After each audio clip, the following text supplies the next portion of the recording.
noches, mi nombre es Daniela Gutiérrez, estudiante de la carrera de Comunicación Social en la Unidad a Distancia. Esta es una entrevista para la licenciada Irma Leitón en la materia de Redacción Periodística 1 de la Universidad Autónoma Gabriel René Moreno.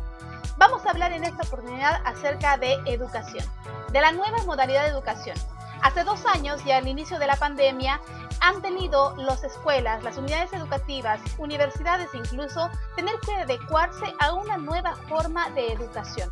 La educación virtual ha ingresado a las casas para quedarse. Vamos a hablar en esta noche con la licenciada Irma Gutiérrez. Ella es psicopedagoga, tiene un diplomado en psicomotricidad y estimulación temprana. Además, ella está trabajando como coordinadora de educadoras de la Casa de Acogida Ana Medina, dependiente del Gobierno Municipal de Santa Cruz de la Sierra. Bienvenida, licenciada Irma. Muchas gracias por acompañarnos en esta entrevista. Buenas noches, Daniela. Un placer para mí poder acompañarlos y conversar un poco acerca de esta temática que sin lugar a dudas es de mucho interés para tanto padres de familia, para estudiantes, universitarios, como es la educación a distancia, como es la educación virtual en realidad. Así es. A partir del inicio de la pandemia y entrando ya en materia, la educación ha tenido que tener un cambio radical. Lo que era la costumbre de poder llevar a los niños al colegio ha tenido que tener un cambio en tener que mantenerlos en la casa. Obviamente, a partir de eso han habido muchas dificultades. ¿Cómo ve usted como educadora, como psicopedagoga, este cambio? El cambio, la transición de la educación normal, de la educación en las aulas, a esta educación virtual. Sin lugar a dudas ha sido un cambio muy drástico, tanto para educadores, para maestros y para los niños principalmente, ¿no? El poder pasar de una educación presencial a una educación virtual, teniendo el peligro de no poder salir a casa por culpa de la pandemia, ha influido en el desarrollo tanto académico como social de los niños, ¿no? Recordemos que los primeros meses de la pandemia en los que tuvimos que acomodarnos rápidamente, los maestros tuvieron que hacer esfuerzos sumamente grandes para poder primeramente entender cómo trabajar de forma virtual, adecuar planes y planificaciones que estaban hechas ya de comienzo de año para la presencialidad, tenerlas que habituar a través de una pantalla y lograr que estos contenidos sean captados por los niños, principalmente por los más pequeños, ¿no? Entonces ha sido muy difícil, principalmente los primeros meses del año pasado. En esta última gestión, han habido como un poco más de facilidades porque ya los maestros se adecuaron, aprendieron, reaprendieron cómo enseñar a través de una pantalla. Y ha sido un poco más sencillo este segundo año, ¿no? Pero el año pasado sí fue muy, muy complicado. En el tema familiar, en el tema con los padres, muchos niños han tenido que aprender a estudiar, han tenido que aprender a leer, han tenido que aprender a escribir desde casa. Y en algunos de ellos, como ha solicitado la educación virtual, tienen que tener la ayuda, la guía o por lo menos el acompañamiento de los padres. Sin embargo, la realidad de nuestro país es que no todos nuestros papás, no todos los papás están en condiciones de poder tal vez ayudar a sus niños en el desarrollo escolar. ¿Cómo ha sido esto? ¿De qué manera se ha podido tal vez sobrellevar? ¿Se ha podido sobrellevar o todavía esa es una problemática en nuestra educación? Es muy complicado, Daniela, ¿no? No podemos comparar inclusive niños de colegios particulares, de zonas urbanas de la ciudad, con niños de zonas rurales, por ejemplo, ¿no? O con personas de un estrato social en el que los papás tengan la necesidad de salir, no puedan quedarse en casa a raíz de la pandemia, no necesiten buscar el día a día el sustento para sus hogares, ¿no?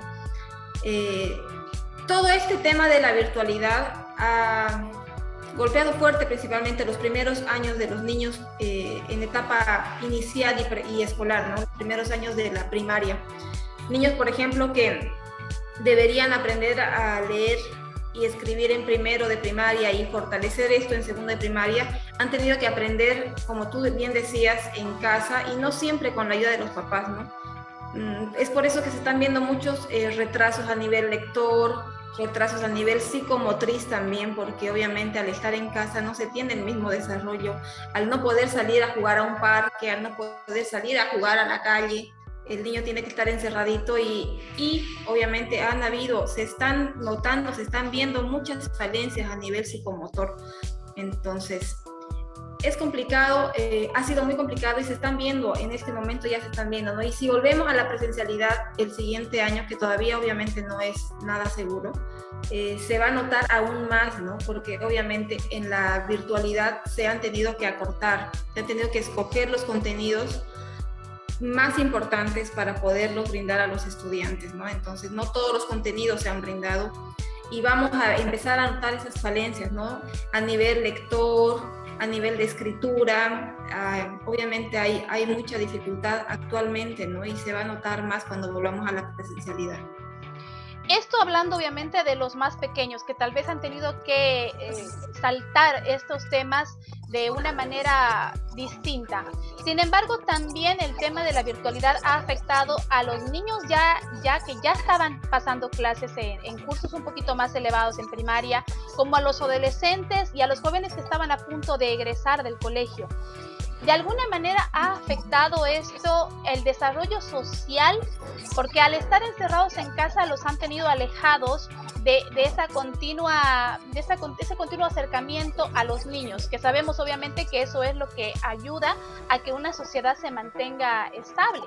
¿De qué manera considera usted que ha afectado en todos estos niveles, tanto los pequeños como los adolescentes y estos muchachos que ya han pasado y que han tenido que hacer el salto virtual hacia la universidad?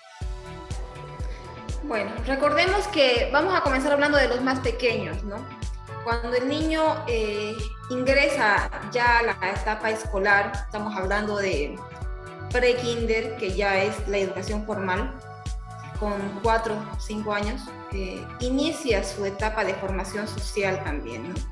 Y el ambiente, el medio en el que el niño se mueve socialmente va a influir en su desarrollo, ¿no?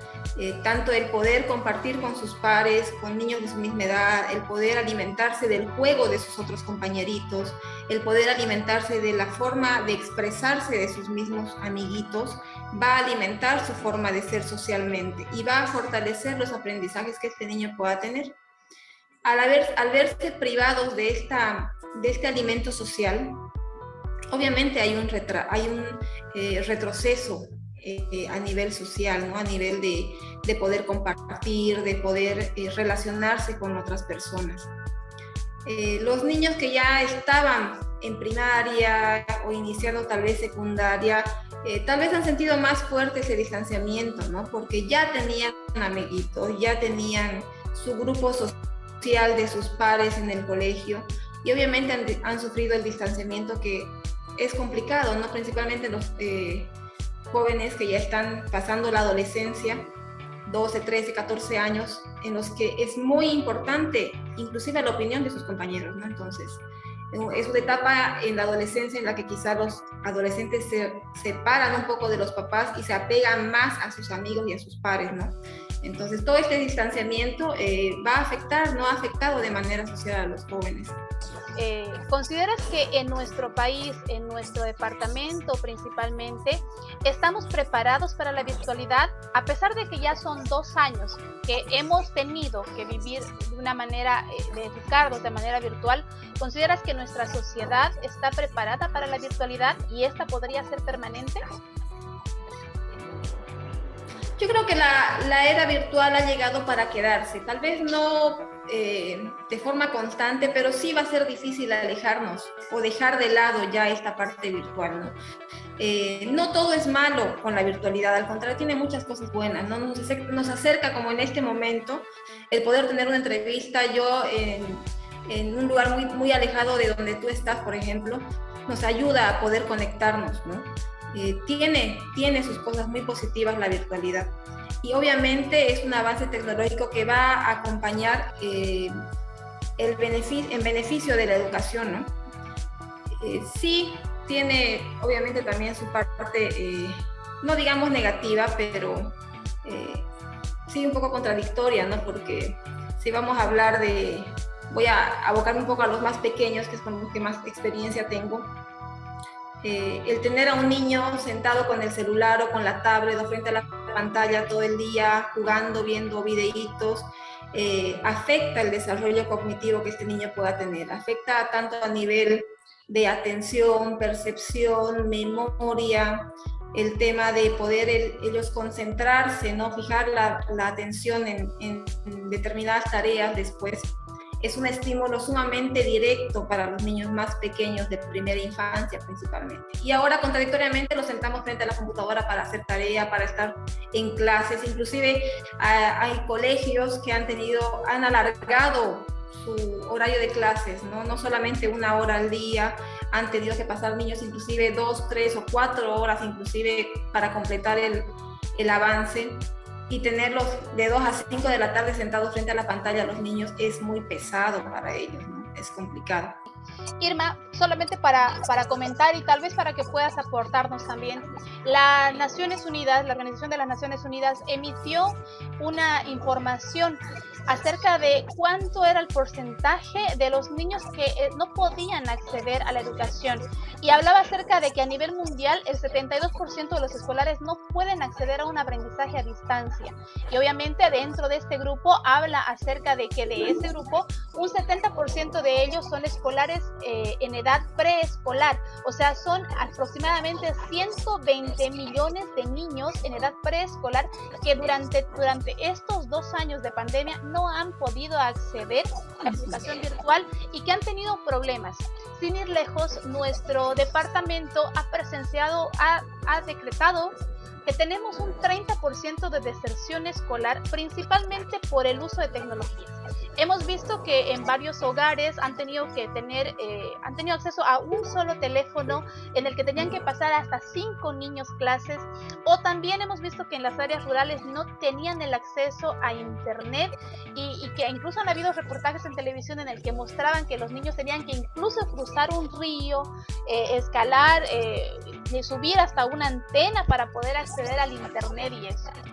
¿Qué nos puedes comentar al respecto? Es un poco complicado, ¿no? Si vemos realmente la realidad de nuestro país, no es pues nada pareja, ¿no es cierto? El Ministerio de Educación ha intentado brindar tal vez las posibilidades, principalmente para áreas rurales en las que no había esta conexión directa a internet, donde no había la facilidad para que los papás puedan conectarse. Se han sacado avances programáticos en video a través de televisión, a través de radio, se han sacado cartillas educativas gratuitas para que los padres puedan recogerlas, pero pese a eso, pese a todos los esfuerzos, no se puede llegar al 100% de la población educativa.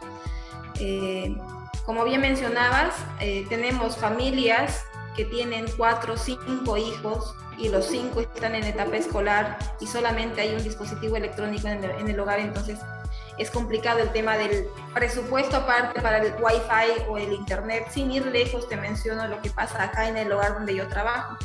En esta casa de acogida se albergan mujeres víctimas de violencia que ingresan con sus con sus dependientes hasta los 12 años, ¿no? Estamos hablando de niños entre los 0 y los 12 años que están en etapa escolar. Necesitamos nosotros como hogar brindarle a estos niños que ingresan albergados la posibilidad de continuar con esta etapa educativa y no se sientan coartados en su educación. Entonces tenemos un equipo de Wi-Fi para poderles brindar y que el internet no sea la causa para que ellos puedan dejar el colegio. Y muchos de los niños que han ingresado al hogar el año pasado, a comienzo de este año, o inclusive hasta mediados del año, no tenían una constancia en su asistencia a clases precisamente por el tema virtual, ¿no? Quizás el estar dentro del hogar les ha favorecido para que ellos puedan culminar el año favorablemente, ¿no? Pero no todos los niños obviamente tienen la posibilidad de acceder a esto, ¿no? Pese a los esfuerzos que ha hecho el ministerio al brindar, como te decía, programas de televisión con el avance por cursos desde nivel inicial, pre-kinder, kinder, primaria y secundaria, en horarios específicos a través de la televisión nacional, por programas de radio. No todos han tenido esta facilidad de conectarse, ¿no? Y siempre va a haber un porcentaje de niños tal vez que no tengan la posibilidad de hacerlo. cortito antes de ya despedir la licenciada. Es época de ya entrega de calificaciones. Muchos establecimientos ya están entregando notas. Y a veces esta situación les preocupa tanto a los niños como a los papás. Esta debe ser una situación, tiene que preocuparnos, tiene que de alguna manera alterar la normalidad en el hogar, en la entrega de calificaciones. ¿Es un reflejo real del aprendizaje de los niños o solo son números?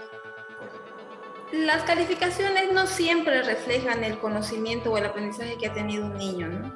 Si yo he notado que mi hijo se ha esforzado, ha puesto lo mejor de sí, se ha preocupado por presentar sus tareas y he visto en él un interés por hacerlo bien, aunque no se haya sacado un 100 de calificación, es motivo suficiente para celebrarle el haberlo hecho, para motivarlo a seguir haciéndolo, ¿no? Principalmente los niños necesitan motivación y esa motivación tiene que venir de los papás, ¿no? Porque principalmente en edad primaria, el que el papá, que la mamá le exprese que se siente orgulloso de él va a hacer que el niño se sienta satisfecho con lo que ha hecho. Aunque la calificación no sea un 100, pero si hemos visto esfuerzo real en el niño, es motivo suficiente para celebrárselo también. Listo, licenciada Irma, le agradezco mucho su tiempo, sé que está con muchas ocupaciones ahí en el hogar Ana Medina y le agradezco el tiempo que ha tenido para poder conversar con nosotros acerca de la nueva normalidad de la educación, la virtualidad. Ella ha sido la licenciada Irma Gutiérrez, psicopedagoga con diplomado en psicomotricidad y estimulación temprana. Ella es coordinadora de educadoras de la Casa de Acogida Ana Medina, dependiente del Gobierno Autónomo Municipal de Santa Cruz, a la cual le agradezco mucho su tiempo y en otra oportunidad seguiremos hablando. Mi nombre es Daniela Gutiérrez y espero que esta entrevista haya servido para poder aclarar muchas dudas. Hasta la próxima.